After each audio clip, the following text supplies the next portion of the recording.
Hello friends, welcome to my channel বৈদিক planet. কেমন আছেন সবাই? আশা করি সবাই খুব ভালো আছেন, সুস্থ আছেন, শান্তিতে আছেন এবং যে যার নিজের জীবন আনন্দে অতিবাহিত করছেন। বন্ধুরা, আমার এই চ্যানেলে সহজ বাংলা ভাষায় বিভিন্ন প্রকার হিন্দু শাস্ত্র যেমন বেদ, উপনিষদ, পুরাণ, রামায়ণ, মহাভারত, গীতা ইত্যাদি বিভিন্ন প্রকার ধর্মগ্রন্থ নিয়ে আলোচনা করা হয়। আপনারা যাঁরাই শাস্ত্রগুলি সম্বন্ধে জানতে ইচ্ছুক কিন্তু পড়ার জন্য সময় পান না, তারা এই চ্যানেলের ভিডিওগুলি দেখতে পারেন। বন্ধুরা, আজকে আপনারা শুনবেন কথাশ্বরিত সাগর সমগ্র থেকে শিব পার্বতীর কথোপকথনের তৃতীয় পর্ব। এখানে ব্যারি ও ইন্দ্রদত্ত নামে দুই ভাইয়ের কাহিনী বলা হয়েছে। তো বন্ধুরা, কাহিনীটি শোনার পূর্বে আপনারা যারা কৃষ্ণ ভক্ত আছেন তারা অবশ্যই কমেন্টে রাধে রাধে লিখবেন এবং যারা শিব ভক্ত আছেন তারা ওম নমঃ শিবায় লিখবেন। এতে করে পরমেশ্বরের আশীর্বাদ আপনাদের ওপর বর্ষিত হবে এবং আপনারা সমস্ত বিপদ মুক্ত হবেন। তো বন্ধুরা, আসুন আলোচনায় প্রবেশ করি। মা, আমাদের বাড়ি বেতস নগরে। আমরা দুই ভাই। আমার নাম ব্যারি আর এর নাম ইন্দ্রদত্ত। আমার কাকার ছেলে। আমার জন্মের পরেই বাবা দেবস্বামী দেহ রাখলেন। শোকে কাকা করমভক্ষ মারা গেলেন। আমার মা এবং কাকিমাও শোক সহ্য করতে না পেরে কিছুদিনের মধ্যেই অন্তিম যাত্রা করলেন। সব থাকতেও আমরা অনাথ হলাম। আমাদের মনে এক সময় বিদ্যা অর্জনের আকাঙ্ক্ষা জাগল। আমরা কুমার কার্তিকের আরাধনা করতে লাগলাম। আমাদের তপস্যায় তুষ্ট হয়ে তিনি স্বপ্নে আদেশ দিলেন পাটলিপুত্রে যেতে, রাজা নন্দের রাজধানী। সেখানে বর্ষ নামে এক ব্রাহ্মণ আছেন, তার কাছ থেকে আমরা সর্ববিদ্যা লাভ করতে পারব। আমরা সেই মতো পাটলিপুত্রে গেলাম। পণ্ডিত বর্ষের বাড়ি খোঁজ করতে তারা বললে, হ্যাঁ, এখানে বর্ষ নামে একজন মূর্খ ব্রাহ্মণ আছে। বাড়িটা তারা দেখিয়ে দিলে। গেলাম সেখানে। জরাজীর্ণ বাড়ি, দারিদ্র্যের ছাপ সুস্পষ্ট। দেখলাম বাড়ির ভিতর বর্ষ বসে আছেন ধ্যানমগ্ন। তার পত্নী আমাদের দেখে তার কাছে নিয়ে গিয়ে বসালেন। শত দরিদ্রের মধ্যেও যেন সাক্ষাৎ করুণা। আমরা তাকে সবিনয়ে সবই জানালাম, এমনকি পথের মানুষেরা যা যা বলেছিল তাও। সব শুনে তিনি বললেন, সে অতীব লজ্জার কথা, তবু তোমরা আমার ছেলের মতো, তোমাদের কাছে তা বলতে আমার সংকোচ নেই।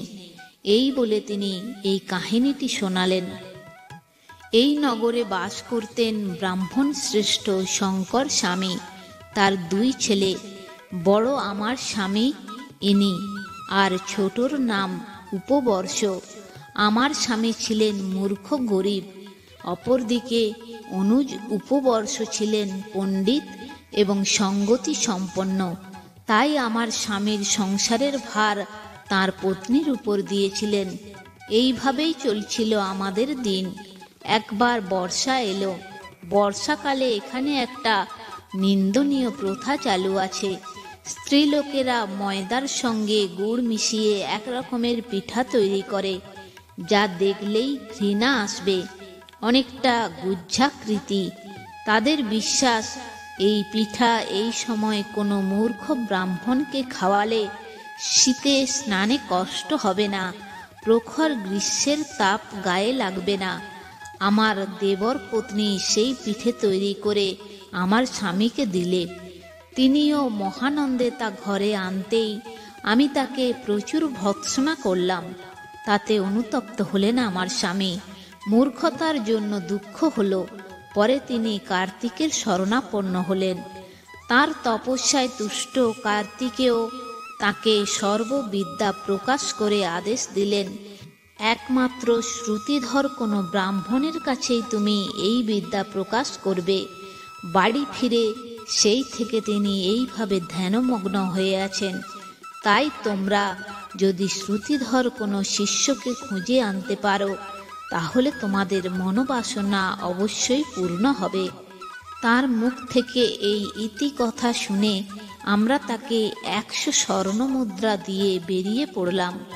তারপর থেকে শুরু হলো আমাদের খোঁজা।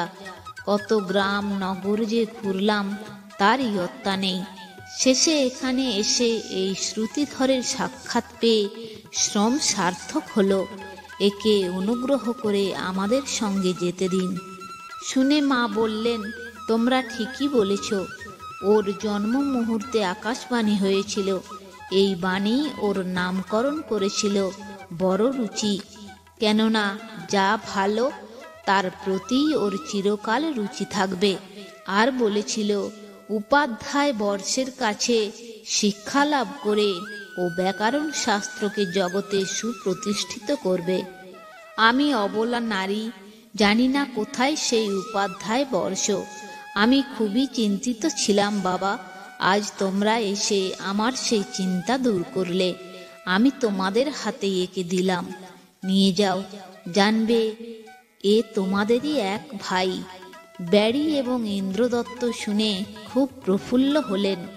রাত শেষে সকাল হতেই মহা ধুমধামে আমার উপনয়ন সংস্কার করলেন, যাতে আমি বেদ অধ্যয়নের অধিকারী হই। তারপর মায়ের কাছ থেকে বিদায় নিলেন। উদ্গত অশ্রু চেপে মা আমায় বিদায় দিলেন। যথাসময়ে উপাধ্যায়ের বাড়ি আসতেই তিনি যেন দিব্য শক্তি বলে জানতে পারলেন। পরদিন তিনি আমাদের শিষ্যের আসনে উপনীত করে আপন আসনে বসেই প্রথমে গম্ভীর নিনাদে হুঙ্কার ধ্বনি তুললেন এবং সঙ্গে সঙ্গেই শিক্ষাদি সরঙ্গ বেদ অধ্যাপনায় ব্রতী হলেন। তার সেই দিব্যধ্বনি শুনে নগরের প্রান্ত প্রান্তর থেকে ব্রাহ্মণেরা সেখানে এসে সমবেত হতে লাগলেন। মূর্খ জ্ঞানে যাকে অবজ্ঞা করতেন তাকে এইভাবে দেখে বিস্ময়ে বিমুগ্ধ হলেন। কার্তিকের বরপুত্র জ্ঞানে ক্রমে ক্রমে তার স্তুতিতে মুখর হয়ে উঠলেন। এমনকি রাজা নন্দ মহানন্দে তার ভাণ্ডার যেন তাকে উজাড় করে দিলেন। যাই হোক, গুরু যে পাঠ দিতেন তা একবার শোনার পরই আমার মনে থাকত। ব্যারির সময় লাগতো 2 বার আর ইন্দ্রদত্তের 3 বার। এইভাবে কিছুদিন গেল। একদিন গুরুদেব অধ্যাপনা শেষে সন্ধ্যাকর্ম সমাপন করে বসলে আমরা বললাম, গুরুদেব, পাটলিপুত্র এই নগর সব দিক থেকে কিভাবে এত সম্পদশালী হয়ে উঠল? লক্ষ্মী এবং সরস্বতীর একত্র নিবাস তো বড় একটা দেখা যায় না। শুনে তিনি সেই নগরীর রমণীয় ইতিবৃত্ত শোনালেন। প্রবাহমান জাহ্নবীর কোলে পুণ্যতীর্থ কনখল। দাক্ষিণাত্য নিবাসী এক বিশুদ্ধ চরিত্র ব্রাহ্মণ দম্পতি সেখানে থাকতেন। সেখানেই তাদের 3 পুত্র হল। ছেলেরা বড় হল। ব্রাহ্মণ আর তাঁর পত্নী দেহ রাখলে তারাও বিদ্যার্জনের জন্য রাজগৃহে চলে গেল। এক সময় সেখানে তাদের পাঠ শেষ হলো, কিন্তু কিভাবে তাদের জীবনযাত্রা স্বচ্ছন্দে নির্বাহ হবে এই চিন্তায় তারা কুমার কার্তিকের দর্শনে দক্ষিণা পথে এলো। সেখানে এসে সমুদ্র তীরে চিনচিনি নগরে এক ভোজিক ব্রাহ্মণের বাড়িতে আশ্রয় নিল। অবস্থাপন্ন ব্রাহ্মণ। তার ছিল 3 কন্যা মাত্র। 3 ছেলেকে পেয়ে সৎপাত্র জ্ঞানে তার 3 কন্যাকে ধনসম্পদ সহ জামাতাদের দান করে তপস্যার জন্য বেরিয়ে গেলেন। কিছুদিন পর সে দেশে দেখা দিল অনাবৃষ্টি, ফলে নিদারুণ দুর্ভিক্ষ। সেই ব্রাহ্মণ পুত্রেরা পাঠভ্যাস করলে কি হবে, অন্তর ঠিক পবিত্র ছিল না। মধ্যমা কন্যা অন্তঃসত্ত্বা। সব জেনেও তারা 3 জনেই পত্নীদের ত্যাগ করে গোপনে চলে গেল। অসহায় সেই কন্যাদের আশ্রয় দিলেন পিতৃবন্ধু যজ্ঞদত্ত। সেইখানেই অতি কষ্টে দিন যাপন করছিল তারা, আর পতিদের ফিরে আসার অপেক্ষায় ছিল। যথাসময়ে মধ্যমা পত্নীর পুত্র সন্তান হল। শিশুটিকে ঘিরে 3 জনের মধ্যেই যেন মাতৃস্নেহের প্রতিযোগিতা শুরু হয়ে গেল। এই সময় একদিন স্কন্দজননী পার্বতী পতি মহাদেবের সঙ্গে আকাশপথে পরিভ্রমণ করতে করতে সেই দৃশ্য দেখলেন। করুণায় তার হৃদয় বিগলিত হল।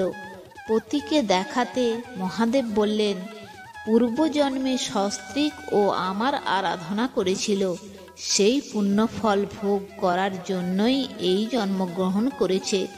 এই বালক আমার কৃপা ধন্য হবে এবং পূর্বজন্মের পত্নী বর্তমানে রাজা মহেন্দ্র বর্মার কন্যা পাটলিকেই লাভ করবে। এরপর তিনি স্বামী ত্যক্তা পত্নীদের স্বপ্নে দেখা দিয়ে বললেন, তোমাদের এই শিশুপুত্রের নাম হবে পুত্রক। প্রতিদিন সকালে তোমরা ওর বিছানার পাশ থেকে 1,00,000 স্বর্ণ মুদ্রা পাবে। এই ছেলে ভবিষ্যতে রাজা হবে। তো বন্ধুরা, আজ এই পর্যন্তই। ভিডিওটি যদি ভালো লেগে থাকে তাহলে অবশ্যই চ্যানেলটি সাবস্ক্রাইব করে নেবেন এবং লাইক কমেন্ট শেয়ার করে আপনার প্রিয় মানুষদেরও দেখার সুযোগ করে দেবেন। এবং ভিডিওটি কেমন লাগলো তা অবশ্যই কমেন্ট করে জানাবেন। সবাই ভালো থাকবেন, সুস্থ থাকবেন, আনন্দে থাকবেন।